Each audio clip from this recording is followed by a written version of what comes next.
We are live. We are live. We are live. I'm going to wait for some people to come in. No teaching tonight. I'm just going to talk tonight about some opportunities in real estate I want everybody to be paying attention to uh, as we see a change in market in the real estate. But a lot of people focus on residential real estate, which is awesome. Do that. There's a lot of money to be made in residential real estate. I'll just remind, I have a green screen up, but you can also see this live stream on my YouTube channel, my Facebook, and my LinkedIn. So make sure you can go any of those places and you can see what's behind me. But let's talk about the $1 billion that the United States has now committed to Ukraine for military aid.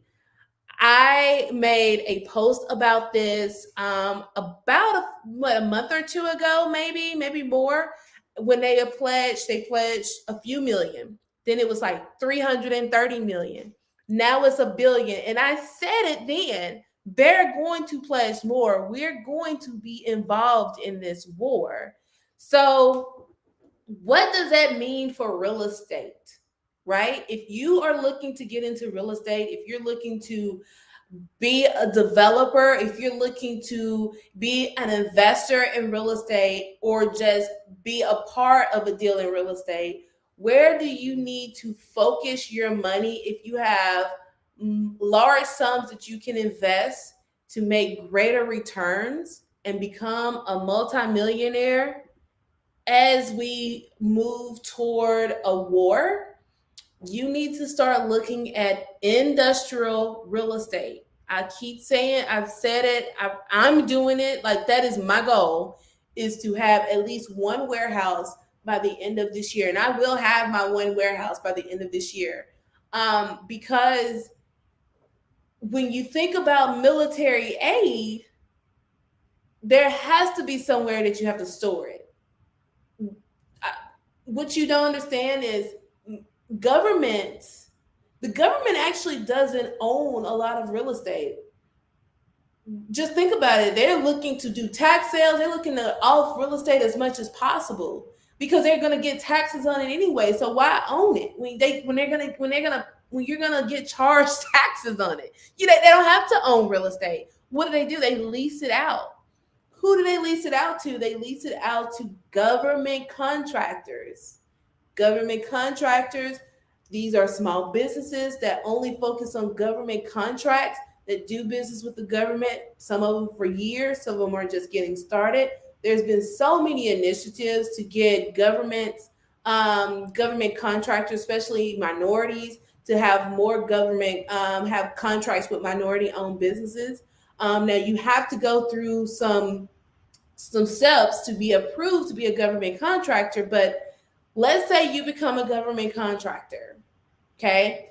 And now you go and bid for a contract where military government or an entity needs to store let's just say weaponry, supplies, airplanes, cargo vehicles. They need to start storing this because they're going to get ready to ship it, either on boats, on when I say boats, I mean barges, or either fly it over. But they have to store this material, this supplies somewhere.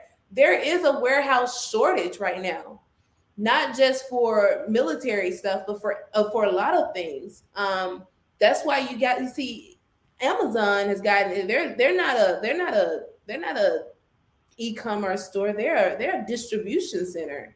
So I say this to say that when we're looking at opportunities to invest in real estate, we need to think about what the need is. It's always simple: is what is a need that the market, what does the market need, and how can I supply that need? Well, I'm used to work for the government, and I know they always have money to spend. And if I want someone to be my customer, it's always going to be the government, because they're going to find ways to spend money. And if they don't have it, they'll just print more of it. So you want to be a customer of government entities. Let me just see who's all on now. Can wholesalers get government contracts? What area would be best for this coastal? Okay, so great question. So let's talk about that. Can wholesalers get government contractors? You would need a separate entity. So if you have a wholesale company that you are doing wholesale transactions for, that needs to be its own entity. And then if you have, hey Derek, and then if you have if you are going to go out and start a business as a government contractor, it needs to be its own business. Because one of the things that being a government contractor, and now I'm going through the process, so I'm still new to this, and I have a mentor to help me with this, but um, you're going to have to be they're going to look into your background, they're going to look into your company's background, they're going to look at what type of business you're doing. Oh, I went out for a second.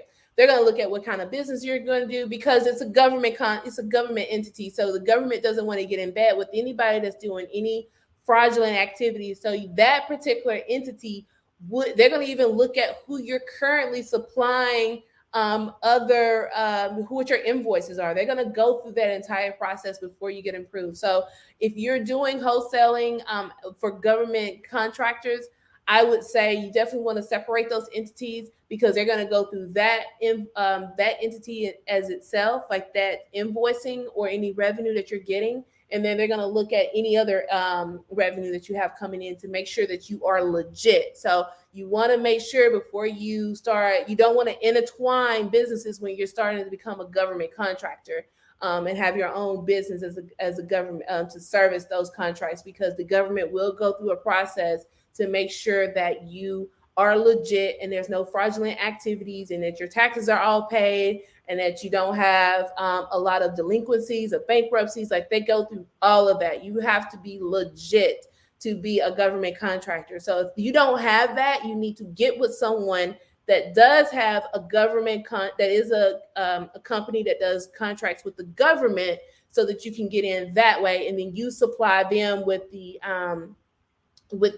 materials or the housing, or be able. So what happens is that government entity, that contractor company, will then lease the warehouse from you, and then you would essentially get paid that way. So you're not directly involved with the government contractor. And then what areas are best for this? Hey Neil, that's my coach in here. What would be best for these areas? Distribution centers. So it doesn't have to be coastal. It could be coastal, but your current distribution centers. I gave this tip to someone else. The best way that I would say is look and see where your other big distribution companies are building warehousing. So by airports are always great to have distribution by airports, because they're going to fly stuff in. The airport is not just for commercial flights; they're for private flights and for military flights. So you want to get by the commercial. You want to get by railroads. If there are railroads with warehousing there, you want to get by there. You also want to get by land, sea as well. So anywhere that they can transport things easily is where you want to be. Some of those areas I just know for sure in the South is like Memphis, Tennessee, and Atlanta, Houston, are huge. In the Dallas are huge distribution centers. Even Birmingham is a great secondary distribution area. So you want to get by places where they have large distribution centers, and then you want to look at where are some military bases at. So if there's already a military presence, a base, you want to get in those areas as well, because they will be shipping out different materials from different bases, because they're going to be pulling material, and they're going to have more contracts where they're building these things and they're sourcing these things, and it's going to start at the military base, and then they're going to distribute outward. Okay, so those are some great questions. Let's just see here. All right, so let's just talk about the warehousing play.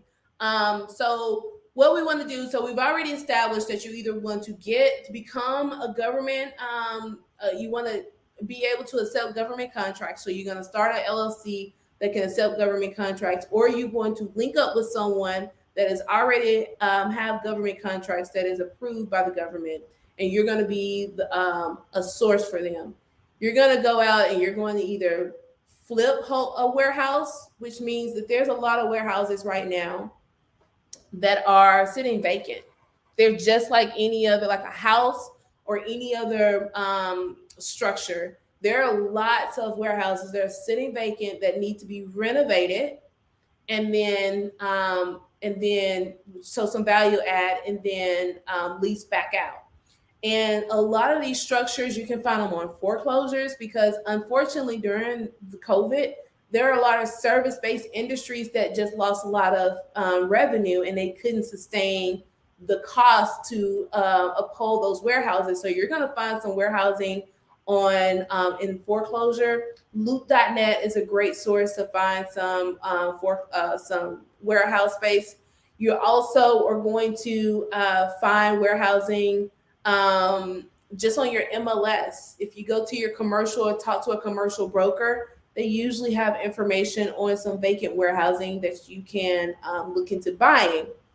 Now, why I like warehousing is because that leaves a lot of opportunity to do some creative finance. So what does that mean? In creative finance, you could talk to the owners and talk about how we can structure a deal where we'll pay a deposit up front and then make payments over time. Because at the end of the day, if there's a vacant warehouse that has not went up for foreclosure yet or is about to go up for foreclosure, they're just like any other homeowner. They're looking for a way out. They're looking to stop the bleeding. So you want to make sure that you take creative financing, you start to look up ways of how to and get educated on that, because there's a lot of opportunity to get some financing. Now, there are a lot of lenders, fintech banks. There are a lot of private money lenders.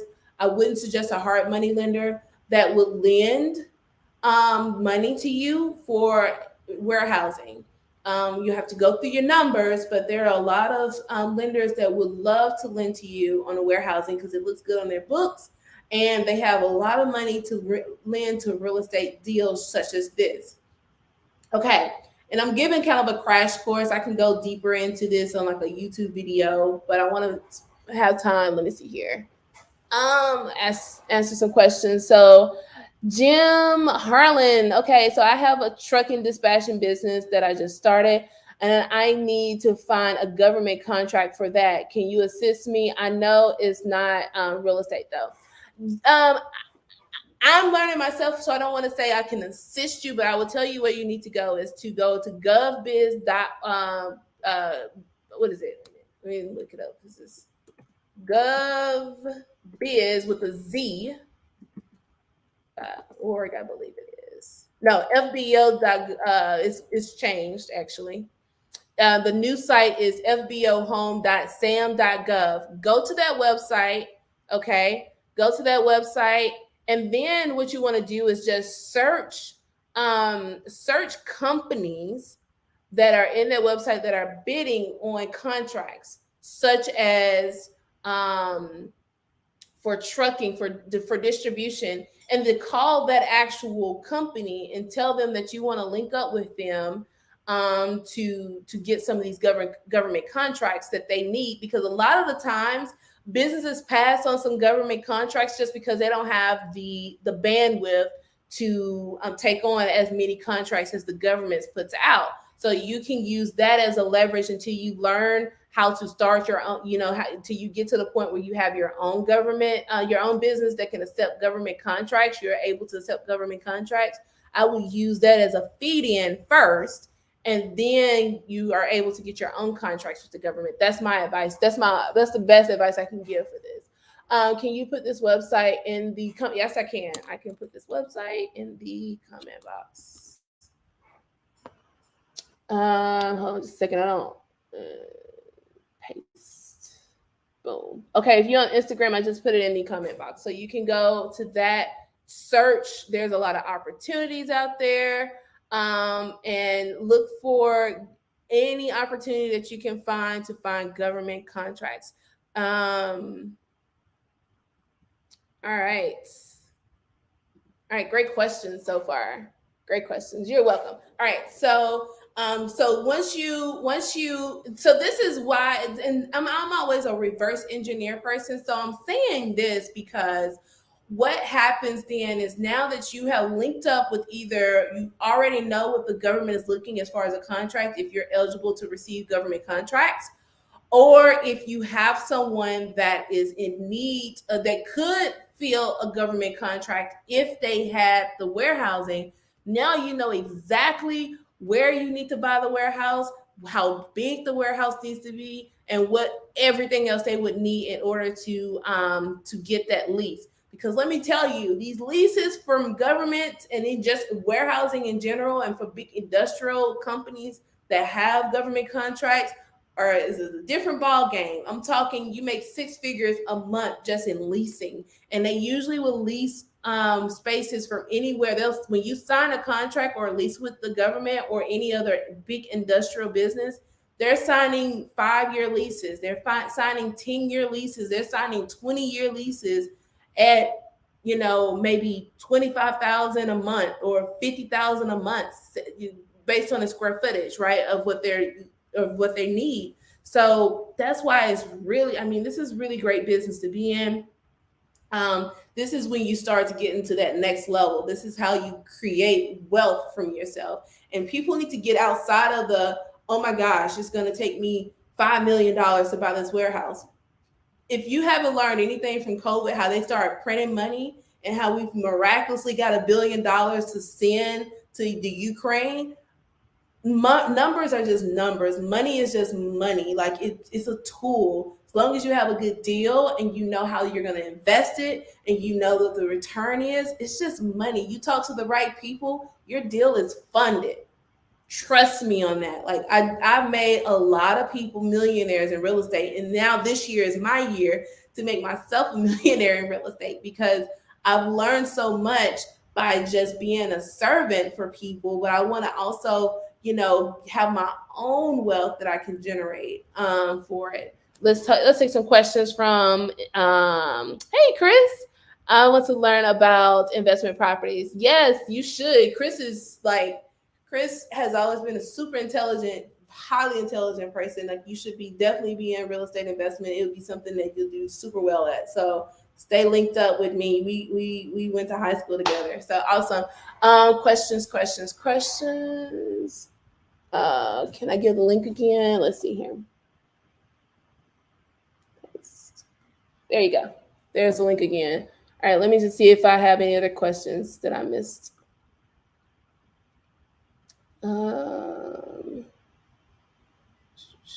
Trucking business. Yeah, link. Okay, so what the game plan should be, just at a high level. If we can just talk about what the strategy is on this, okay? The strategy. Well, this is my strategy. I work in real estate.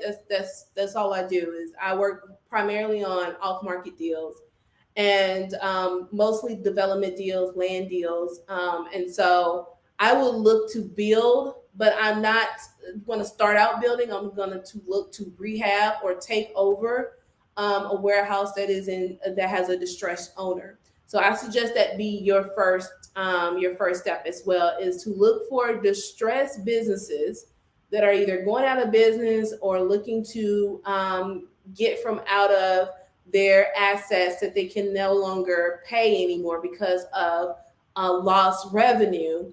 Look to those type of entities and figure out how financing, whether it's buying it outright using a loan, whether you have some cash that you can pay up front, and then you can do some creative finance in the back end.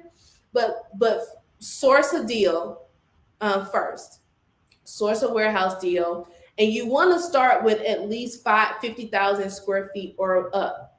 And I say that because there's not a lot of you're going to get the opportunity to house more leases that way, because especially when you're dealing with bigger businesses, You want to be able to have several contracts where you can store several corporations or government entity supplies in this contract in this warehouse space. So you want to do 50,000 square feet or more, so that you can have multiple leases in that space. Um, Anything less than that is going to be kind of tough, but you can still get it done. But it's going to be kind of tough.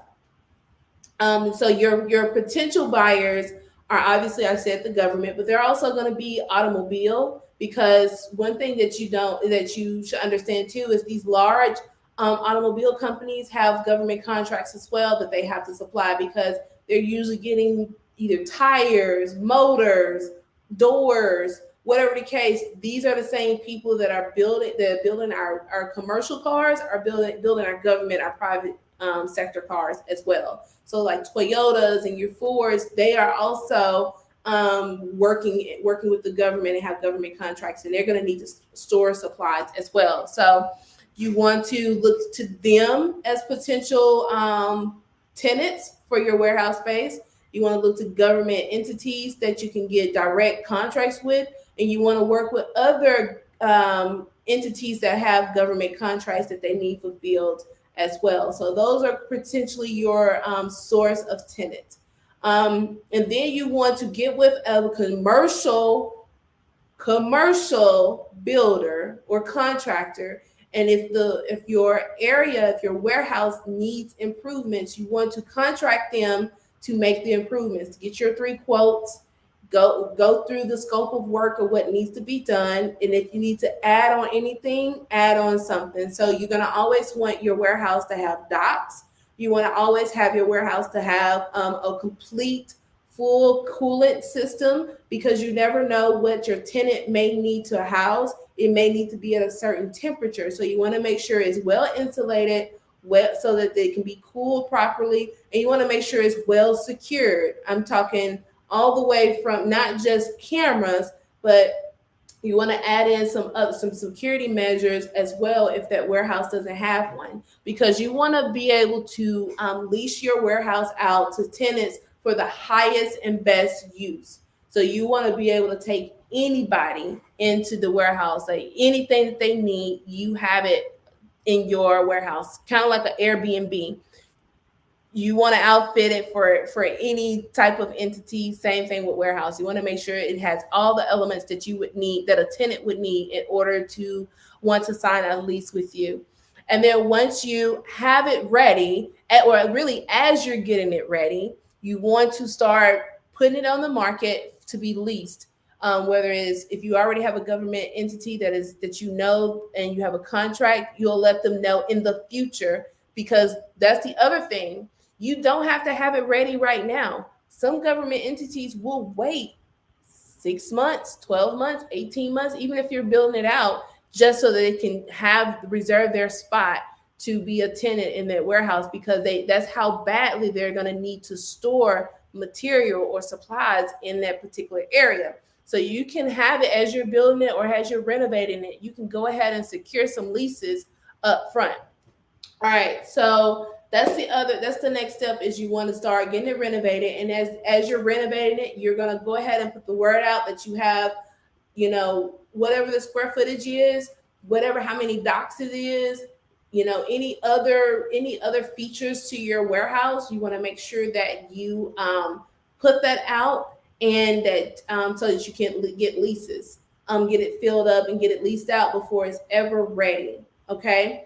And then there's a couple of different ways you can work with a broker, that if they already know people that are looking for warehousing, or you can work with, again, other entities that have government contracts that that you can get it leased out pretty quickly. But you want to have your game plan up front before you start this project, because you're going to want to know what you're going to be leasing it out for. You want a ballpark of what you're going to lease it out for, what each bay would be if you're going to use it by square footage. So if you want to subdivide it, because what would happen is the lease would cover each subdivided area. And then you want to determine what they can do with the warehousing. Is it going to be a triple net? Like, are they going to pay, utilities, insurance, things of that nature? So you want to go through that entire process. But once you get to your first one, I mean, you can start rocking with your second one. You can roll that money back in because now it's an asset on your company's books. You can always use that to get any loan or get any financing you need for your next one. And you want to just make sure that they're always in great areas. And you can always, one of the things about warehouses is, if you remember, I remember growing up, same warehouse will be there for years and years and years. I mean, 50, 60 years. Because as long as people are keeping it up, people are always going to need somewhere to store. And then if you ever needed to repurpose it, really your grandkids will probably have to deal with that. They can always repurpose it into something else, tear it down, build something else. So real estate is always, in my opinion, a good investment, just because they're not making any more land, and there's always going to be people that need to do something with, if anything, just the land itself. So let's see if I have some more questions. Will you have a video upload? Yes, I will do a video on this on my page.